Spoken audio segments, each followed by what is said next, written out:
దేవుడు మన యందు ఆనందపడితే అది మన జీవితాలకు చాలా ప్రయోజనకరం.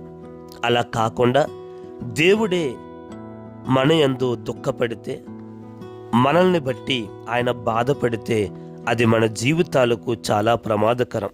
ఈరోజు దేవునికి కోపము కలిగించే 4 ఉదయకాల మన అలవాట్లు ఏమిటో తెలుసుకుందాం. సమయం మించిపోకముందే వీటి నుండి దూరముగా ఉండే ప్రయత్నం చేయాలి. ఈ 4 అలవాట్లు మీ ఆత్మీయ జీవితాన్ని ఎంతో ప్రభావితం చేస్తాయి. మీకు తెలియకుండానే ఈ 4 అలవాట్లు మిమ్మల్ని దేవునికి దూరం చేసి, మీరు పొందబోయే ఆశీర్వాదాలు మీకు తెలియకుండానే దూరం చేసి అనవసరమైన దుఃఖాలకు, కష్టాలకు కారణమవుతాయి. ఉదయాన్నే మీరు తీసుకొని అభిరుచులు ఏవైతే ఉన్నాయో అవి మిమ్మల్ని దేవునికి దగ్గర చేస్తాయి, లేదా దేవునికి దూరం అయ్యేలా కూడా చేస్తాయి. అనేక సందర్భాల్లో ఈ అలవాట్లు దేవుడు మనల్ని బట్టి బాధపడేలా చేస్తాయి. అయితే మీరు ఉదయాన్నే దేవుని కృపను పొందాలని అనుకుంటున్నారా, లేదా అనుకోని ఒత్తిడులకు లోనయ్యి మీ ఆత్మీయ జీవితంలో క్షీణతను చూడాలి అనుకుంటున్నారో ఈ వీడియో చూసి మీరే నిర్ణయించుకోండి. చాలా జాగ్రత్తగా చివరి వరకు వినండి. ఈ 4 అలవాట్లు కూడా మన యొక్క ఆత్మీయ జీవితాన్ని ఎప్పటికీ ప్రభావితం చేయకుండా ఒక నిర్ణయం తీసుకోండి. మొట్టమొదటిది, starting the day without prayer. ప్రార్థన చేయకుండానే రోజును ప్రారంభించడం. మిమ్మల్ని నిద్రలేపే దేవుని నిర్లక్ష్యం చేసి ఉదయాన్నే ప్రార్థన చేయకుండా రోజును ప్రారంభిస్తే ఆ రోజు మంచిది కాదు. ఎందుకంటే ఒక చిన్న పిల్లవాడిని గమనించండి.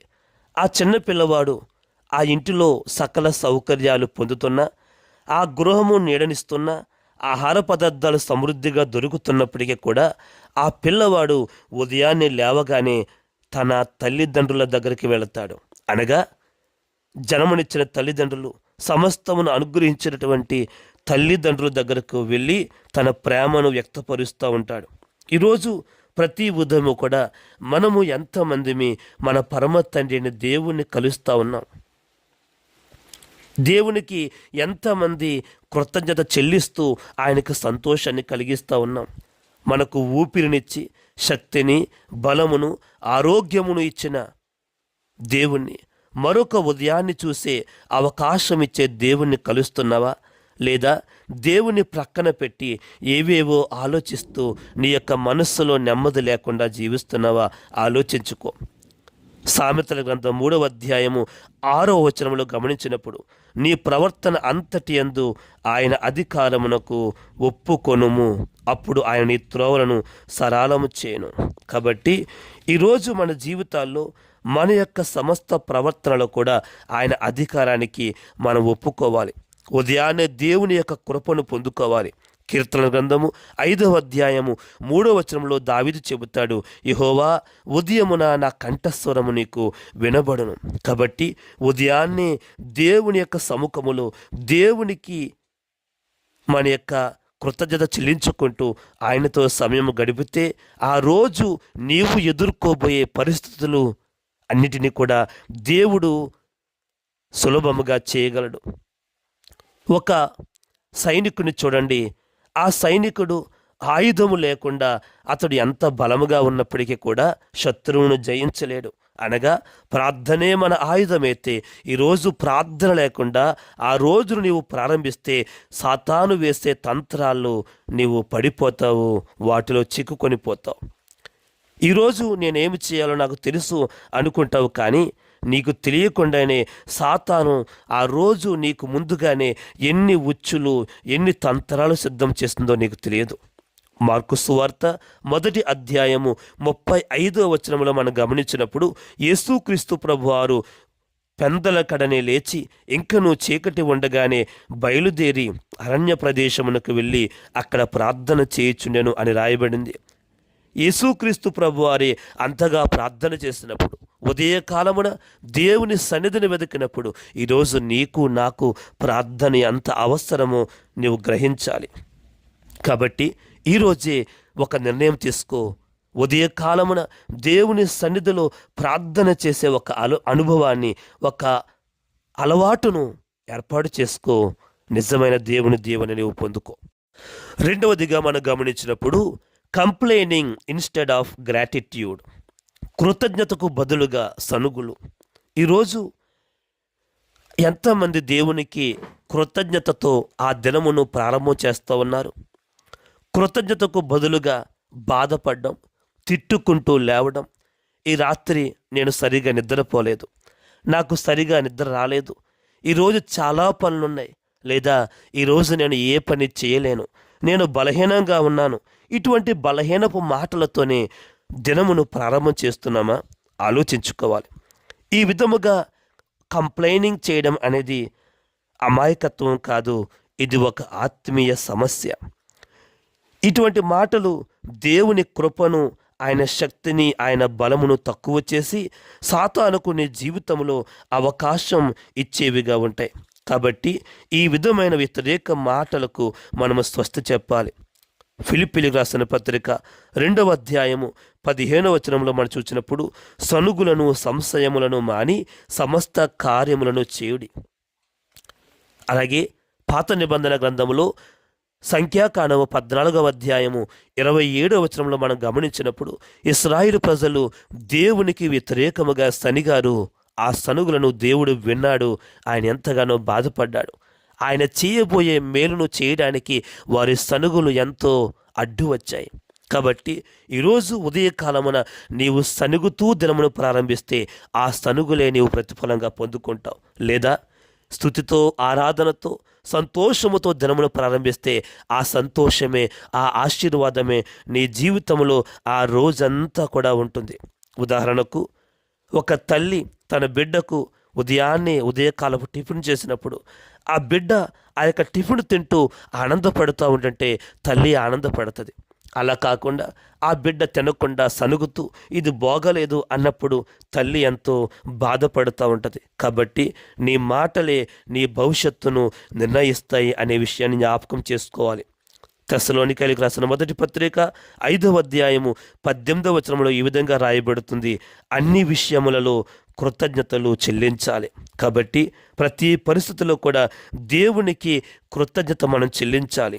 Thank you lord for the new day అని దేవునితో మనం చెప్పగలగాలి. ప్రభువా, ఒక నూతన దినమును నా జీవితంలో మీరు ఇచ్చినందుకు మీకు వందనాలు ప్రభువా అని దేవునికి కృతజ్ఞతలు చెల్లిస్తూ దినమును ప్రారంభిస్తే ఆ రోజంతా కూడా దేవుని యొక్క కృప మనకు తోడుగా ఉంటుంది.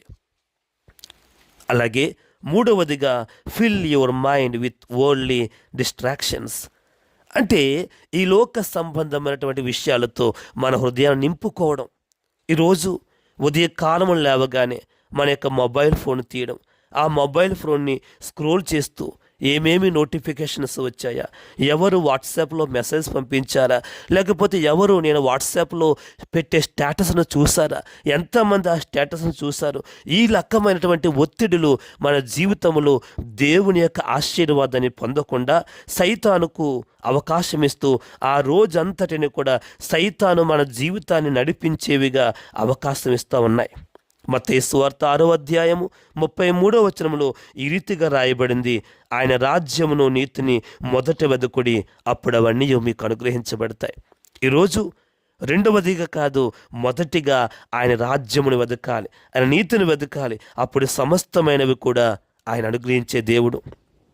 ఒక ఆలోచన మనం ఆలోచించినప్పుడు, నీ యొక్క మనస్సే ఒక తోట అనుకుంటే నీవు ఆ తోటలో ఏమి విత్తుతావో ఆ రోజంతా అదే కోస్తావు. అశాంతిని విత్తితే అశాంతిని కోస్తావు. ప్రార్థన, ఆరాధన విత్తితే ఆ రోజు నిజమైన శాంతిని నీవు కోయగలవు. అందుచేతన మరొకసారి యేసుక్రీస్తు ప్రభువారు ఉదయకాలమున ప్రార్థన చేసినట్లుగా మన జీవితాల్లో కూడా ఉదయకాలపు ప్రార్థన, ఉదయకాలపు స్తుతి అనేది చాలా అవసరం.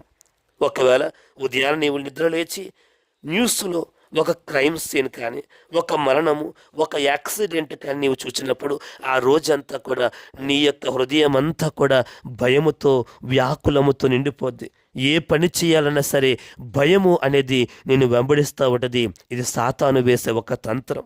అలా కాకుండా ఉదయాన్నే ప్రార్థన చేసి దేవునికి స్తుతులు చెల్లించి ఆరాధన చేసి వాక్యము చదివి నీ దినమును ప్రారంభం చేస్తే ఆ రోజు ఒక గొప్ప విశ్వాసాన్ని దేవుడు నీలో ఉంచుతాడు. ఎటువంటి భయం లేకుండా ఆ దినమును నీవు గడపగలుగుతావు. కాబట్టి ఈరోజే దేవుని సన్నిధిలో నీ హృదయాన్ని దేవుని వాక్యముతో విశ్వాసముతో నింపుకునే ప్రయత్నము చేయి. 4వదిగా, దేవుని చిత్తమును తెలుసుకోకుండా, ఆయన ఉద్దేశమును తెలుసుకోకుండా దినమును ప్రారంభించడం లేదా మన ప్రయాణమును ప్రారంభించడం. ఈరోజు దేవుని యొక్క ఉద్దేశము, ఆయన చిత్తం అనేది మన జీవితాల్లో చాలా అవసరం. ఒక్కసారి ఆలోచించండి, ఎన్ని సందర్భాలలో మనము తప్పటడుగులు వేసి తర్వాత బాధపడ్డామో ఆలోచించండి. సామెతల గ్రంథము 16వ అధ్యాయము 3వ వచనములో, నీ పనుల భారము యెహోవా మీద మోపుము, అప్పుడు నీ ఉద్దేశములు సఫలమగును అని దేవుని యొక్క వాక్యము మనకు సెలవిస్తూ ఉంది. కాబట్టి మన జీవితంలో మన యొక్క పనుల భారాన్ని దేవుని మీద వేసి ఆయన ఉద్దేశము మన జీవితంలో సఫలమగినట్లుగా మనము ముందుకు కొనసాగాలి. కాబట్టి నీవు తీసుకునే ప్రతి నిర్ణయానికి ముందే ప్రార్థన చేయాలి. ఆ ప్రార్థనలో దేవుని యొక్క ఉద్దేశాన్ని, ఆయన చిత్తాన్ని తెలియపరచమని దేవుణ్ణి అడగాలి. కాబట్టి ఈరోజు ఈ యొక్క చిన్న వాక్యమును వింటున్న ప్రియమైన దేవుని బిడ్డ, ఈ 4 అలవాట్లు నీలో ఉన్నాయేమో వాటిని తొలగించుకుంటే నీ జీవితంలో నీవు ఉన్నతమైన స్థానాలకు వెళతావు. కాబట్టి ఈ 4 అలవాట్లు అవసరమైతే మరలా విను. దేవుని యొక్క దీవెన, ఆశీర్వాదము పొందుకో. దేవుడు నిన్ను దీవించునుగాక. ఆమేన్.